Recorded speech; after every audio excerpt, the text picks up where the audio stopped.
Important Himalayan ranges. Himalayan ranges consist of parallel ranges stretching up to the Indus Valley in the west and the Brahmaputra Valley in the east. The ranges to the western part of the Indus Valley are also known as Trans-Himalayas, and the ranges to the east of the Brahmaputra Valley are known as Purvanchala.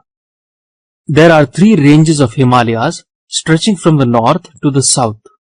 The first range is the Greater or Inner Himalayas or Himadri or the Central Himalayas. This is the northernmost part of the Himalayas. It is narrow, steep, and consists of tall mountains and peaks. It is a source of many rivers and glaciers. Mount Everest or Sagar Matha, the highest mountain peak of the world with a height of 8,848 meters, lies in this range. The other known peaks are Kanchenjunga, Makalu, and Dhaulagiri. The mountain ranges are made up of highly compressed granite, gneiss, and schist. The second Himalayan range are the Lesser Himalayas or Himachal or the Middle Himalayas. This range is to the south of the Greater Himalayas. The range is broader and the height is lower as compared to the Greater Himalayas. The average height of the mountains is about 1,800 meters with a breadth ranging from 8,200 kilometers. Pir Punjal, Mahabharata, Dhauladhar are the important ranges. There are deep gorges which are supposed to have been formed due to the uplifting of these ranges. The third Himalayan ranges are the Sub-Himalayas or the Shivaliks or the Outer Himalayas. This is the southernmost range of the Himalayas. It is narrow and stretching for a long distance of 2,400 kilometers with an average height of 1,200 meters. Further south lies the alluvial plains of the Ganges.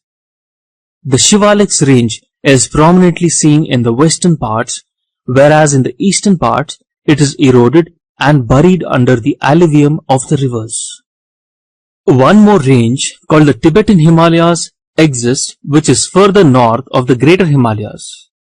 This range is watershed between rivers flowing to the north and rivers flowing to the south. Himalayan rivers.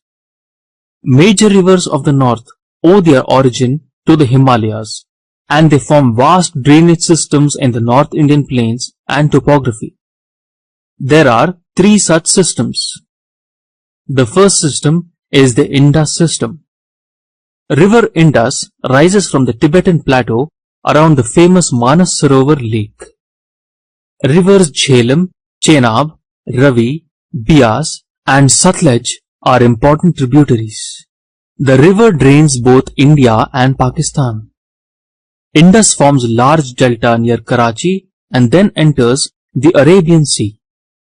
But for this river, the entire northwestern India and eastern part of Pakistan would have remained a desert. The second system is the Ganga system. This is the largest river system of India, watering about 25% of the total area of the country. River Ganga is made up of two major rivers, that is the Bhagirathi and the Alaknanda. They join together at Devaprayag. There is one more tributary which joins Ganga at Allahabad. The other tributaries of Ganga are Ghagra, Gandak, Kosi, and Damodar. The third river system is the Brahmaputra system. The river Brahmaputra rises in Tibet with the name Sangpo. When it enters Indian territory, it is known as Dihang.